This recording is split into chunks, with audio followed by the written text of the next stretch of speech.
Chat in the Electric Lounge is powered by SECO Energy, an electric distribution cooperative serving over 260,000 members across parts of 7 Central Florida counties. For more information about us, visit secoenergy.com.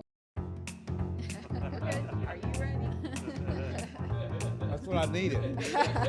Hi, I'm SECO Energy CEO Curtis Wynn and your host. Welcome back to Power Chat in the Electric Lounge, the podcast where we have real conversations that help SECO Energy members get the most from their electric cooperative.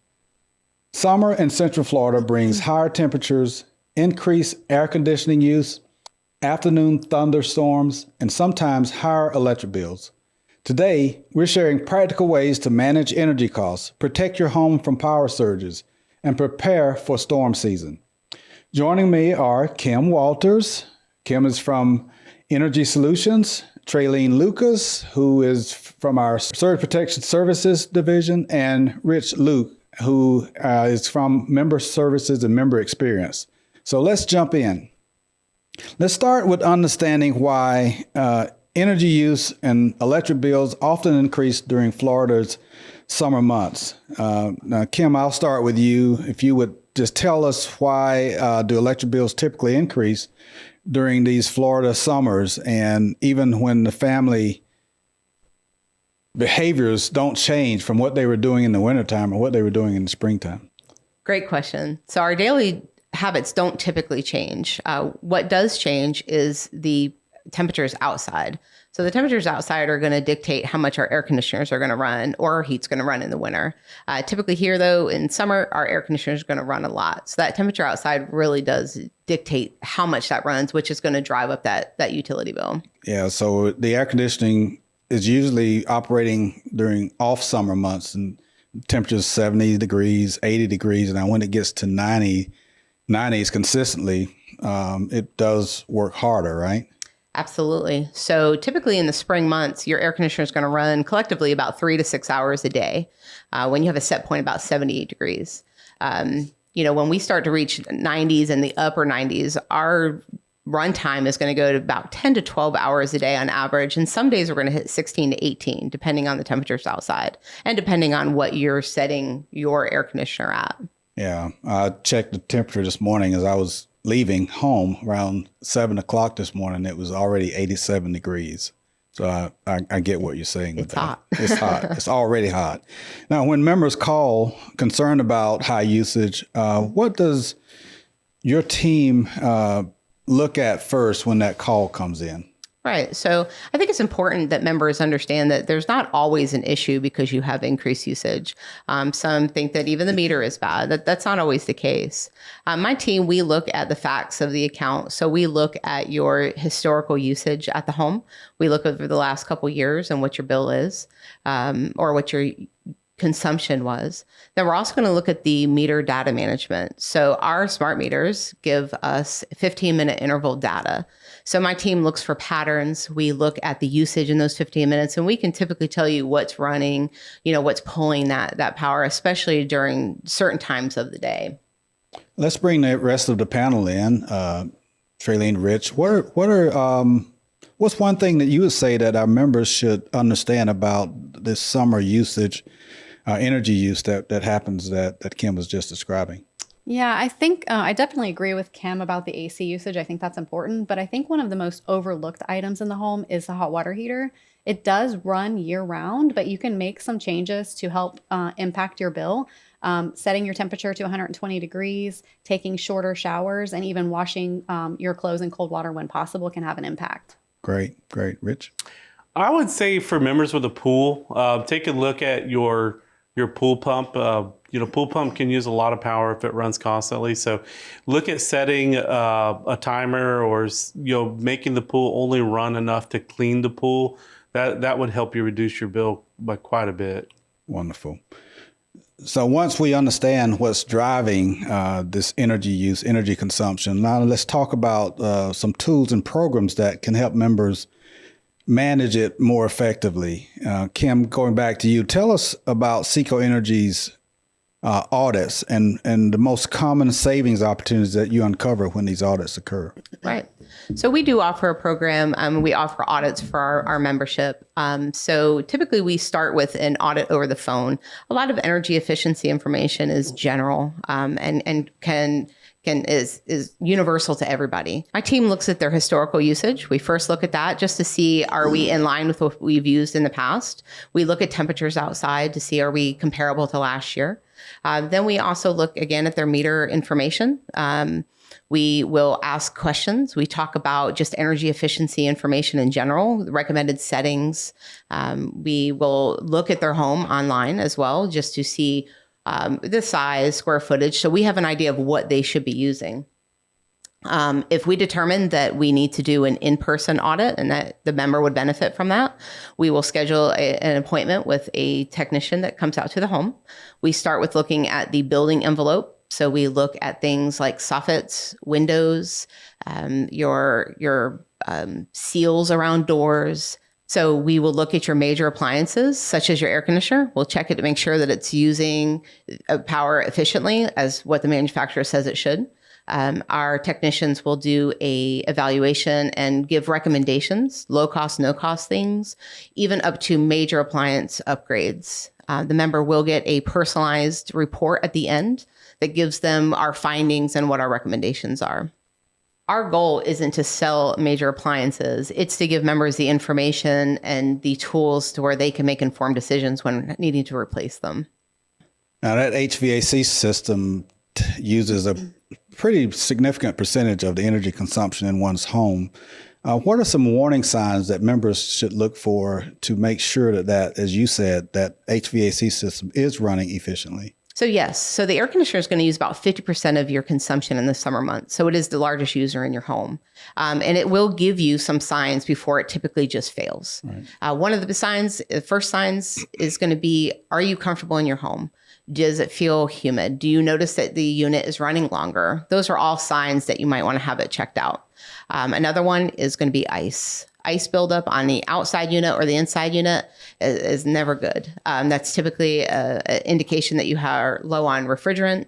You could have restricted airflow, things like that. And that definitely needs to be looked at by a certified technician. Wonderful. And Rich, many members use Smart Hub. It's a very effective program that we put in place here, but not everyone has completed that home profile that is a part of Smart Hub. What is that and why does it matter? So the home profile is a great tool for our members. So by entering their information about their home, their appliances, they're able to get a snapshot of what their predicted consumption should be. Also, when you're looking through that, it gives you details through your bill based on your consumption for that month. It tells you kind of where each appliance, your AC, fridge, how much power did it use. So I think that's a tool that I would recommend to any member to set up because it gives them an idea of where their power is being used and puts them in control of their consumption. Wonderful. Now, how do these home profiles, usage alerts, and the energy insights that are part of the Smart Hub, how do they help members avoid what we all hate to see when we get our bill is that big surprise? So how does that happen? So no one likes a surprise on their bill. By setting up your home energy profile and also setting up your high usage alert, we're able to let you know real time when you're having a problem. Like using Kim's example, when your AC starts to not function properly and it's not working efficiently, you'll get a high usage energy. It says alert. It tells you, you're expected a high bill this month based on your current consumption. So in real time, using those tools, members can make adjustments or have corrections or repairs done before it results in an unexpectedly high bill. Wonderful. Every member has access to Smart Hub, but unfortunately, not every member has done that important step of completing that profile. Absolutely. So we can't reiterate enough how important that part is. That's Smart Hub. Let's talk about Smart Connect. Kim, back to you. How does it help members manage energy use without sacrificing comfort? So Smart Connect is a voluntary program that we offer our members that can partner with us to shift our peak and try to control different items in the home. so we can achieve that. We have 3 programs. The first one being the Smart Thermostat program, where we make small adjustments to a thermostat to the settings during an event. And members can earn a monthly or a seasonal credit for that. The second program is going to be our EV charging program, where members with EV or electric vehicles agree to charge their vehicles between midnight and 6 a.m. That's our super off-peak time for a utility. And they will get a monthly incentive for that. The third program currently is our battery program. So members with a battery system where it's storing power will allow us to buy that stored power during an event.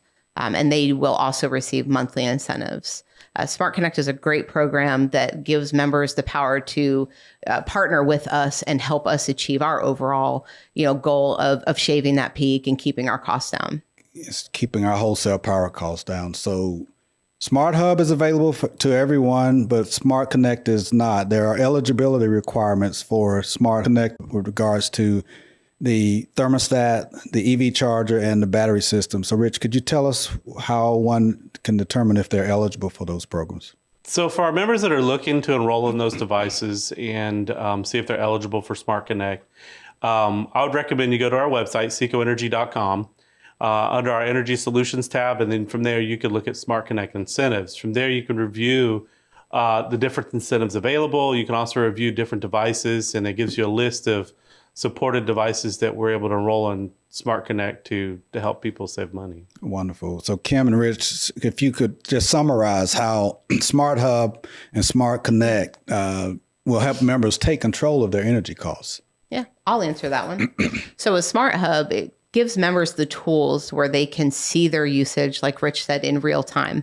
You would get a bill at the end of the month that told you how much power you used. Now you have that information at your fingertips to help you have control over your consumption. As far as Smart Connect, that gives you the opportunity to partner with us to keep our overall costs down. So it gives you 2 ways of saving there. I agree with Kim. It's invaluable between Smart Hub, Smart Connect, and all the other applications that we have for our member to review their usage. It's a great way to help reduce and save. Wonderful. That's really what it's all about. So here in Florida, the summer weather brings more than just heat. It also increases the risk of power surges that can damage valuable electronics and appliances within the home. So Tralene, I'm looking to you. So let's discuss how members can protect their homes. What damage can power surges and lightning cause inside the home? Yeah, definitely. So power surges and lightning cause more damage than people expect. So think of a power surge as a sudden spike in electrical voltage that rushes through the wires. When it does so, it damages appliances and electronics. And even if your appliance does survive that initial hit, it degrades the appliance over time just with the constant surges coming in. Another thing that I think people don't think about is you don't have to be hit directly by lightning for damage to happen. Nearby lightning storms can send those surges through the power lines into the home. So many people assume that these surges only happen when we have storms. Is that true? No, it's actually a common misconception. I would say the storms and lightning can create some of the biggest power surges, but we do see power surges created when there are car accidents involving our infrastructure, animals that get into our substations, and also when trees bring down power lines. So as we often do when there are issues like that, we try to have a program for that. So we have a program for that, and it's called Surge Mitigator. And tell us how that protects the home's electronics and appliances. Yeah, for sure. First, I want to say we are celebrating 30 years of the Surge Mitigator program this year, so that's exciting.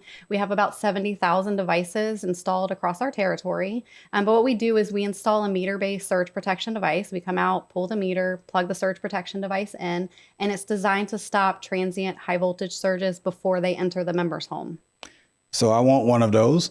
So how can I get one? And what should I expect the installation process to look like? Yeah, so the installation process is easy. Our qualified installer comes to the home, they knock on the door, they let the member know that you're going to be without power for less than 5 minutes.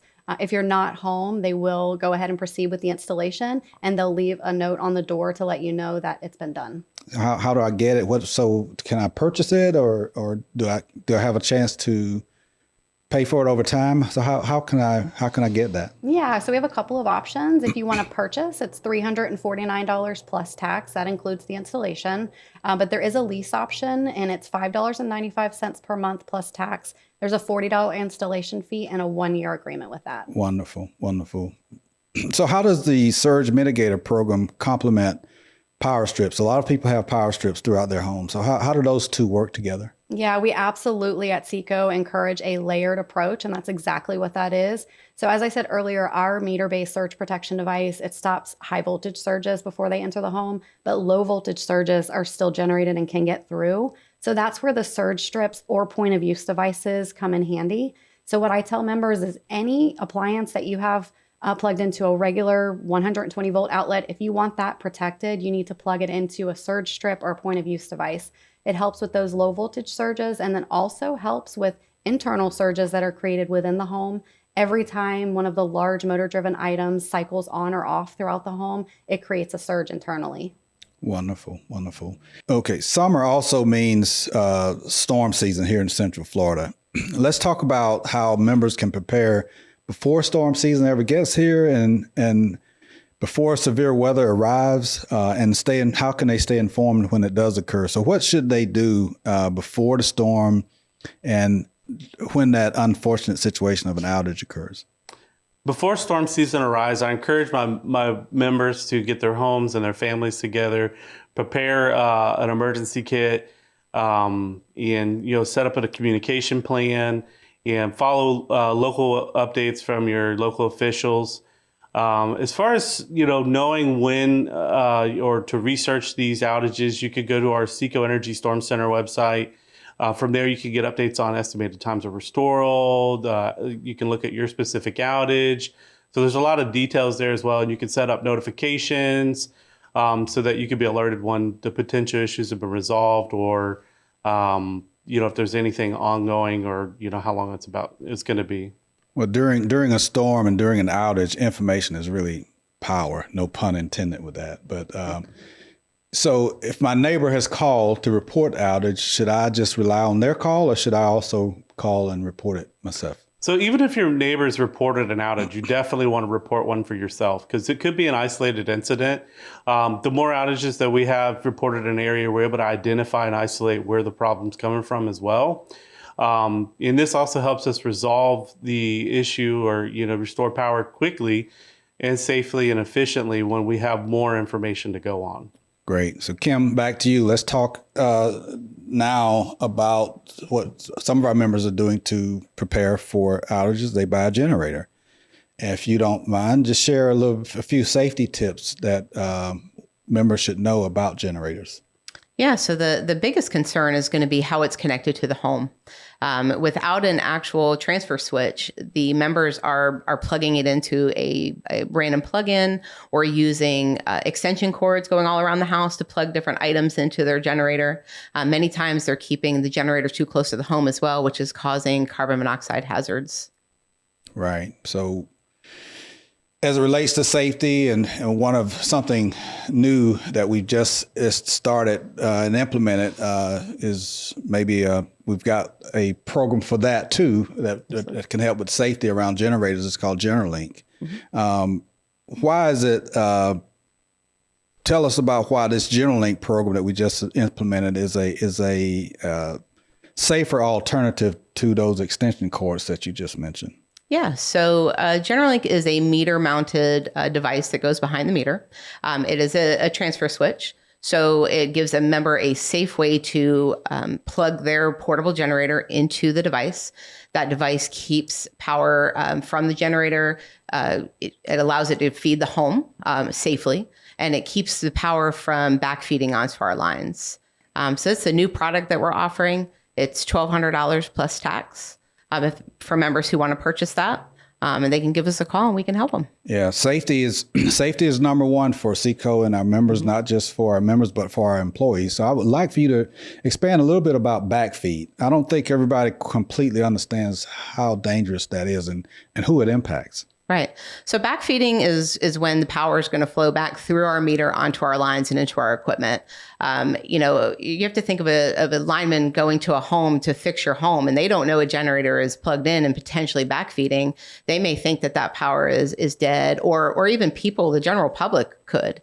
And backfeeding can not only electrocute somebody, but can also damage our equipment, which is going to only extend your outage as well. So Kim, what types of generators are compatible, and what does the installation process involve when we bring those GeneraLinks out there?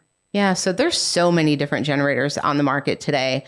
So we typically will refer our members to contact the manufacturer of GeneraLink, which is Global Power Products, to speak with them about compatible generators if they have questions. There is information on our website that will help you choosing what is compatible with our device. As far as installation, it's very similar to our surge protector. A qualified technician comes to your home. They will knock as well, tell you that we're there. It's about a 10 to 15 minute outage. If that, we do have to ground the device. It, again, is installed behind the meter. Once we put that meter back in, you have power and you're ready to use that transfer switch. Yeah. Wonderful.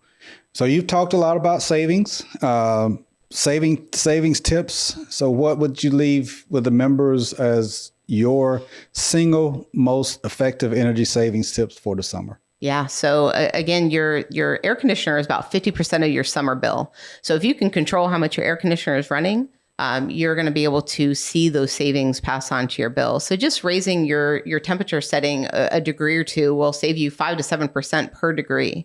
So that's significant when you're talking some of the bills that we see our members have in the summer months. So savings.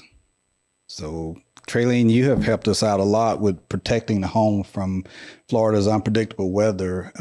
What is one investment that can help protect the home from Florida's unpredictable weather? Well, I would definitely say the surge mitigator program. It's I thought you were going to say that. So that's a real good tool, and it's available, and we can make it very simple for people to get that. Absolutely. So, Rich, you've shared some information with us about a lot of tools and resources. So what's the one tool or resource every SECO Energy member should be using? I would recommend the Smart Hub app. That's a great tool. It's a one-stop resource where you can manage your energy usage, your bill, update your account, make changes, definitely set up your home energy profile. So those are resources that are available to the members, and I think it's an invaluable tool that you can manage on your computer and on your phone. Great summaries. To all of you, if you had one thing that you would say to the members, what is that one thing that you wish every SECO Energy member knew? Kim? One thing that I wish every member knew is that they have the information at their disposal. So they can use our tools that we've talked about today to go online, look at their usage, and be really involved in their usage and understand it so they have the power to lower their bill. Wonderful. Tralene? I would want them to know that their voice matters, their membership matters, and that the products and services we provide are there to benefit them as our member. Awesome. Rich? For the members, I specifically want them to know that we're not here just to keep the lights on. We offer tools and resources such as Smart Hub, the Energy Home Profile, to help our members save money and give them control of their usage and allow them to have access to real-time data. Wonderful. Well, today's conversation comes down to 4 simple ideas. Understand it, manage it, protect it, and prepare for it. Understanding how weather impacts energy use helps explain seasonal bill changes. Tools like Smart Hub, Home Profile, Smart Connect, and energy audits help members manage usage and costs. Surge protection can help safeguard valuable electronics, while storm preparation, outage awareness, and safe generator practices help keep families ready when severe weather strikes. At SECO Energy, we're committed to providing more than electricity. We're here to provide the tools, information, and services that help our members stay informed, efficient, and prepared year-round. Thank you, Kim. Thank you, Tralene. And thank you, Rich. All 3 of you for joining us today, and thank you for listening to Power Chat in the Electric Lounge. Until next time, stay cool, stay protected, and stay prepared.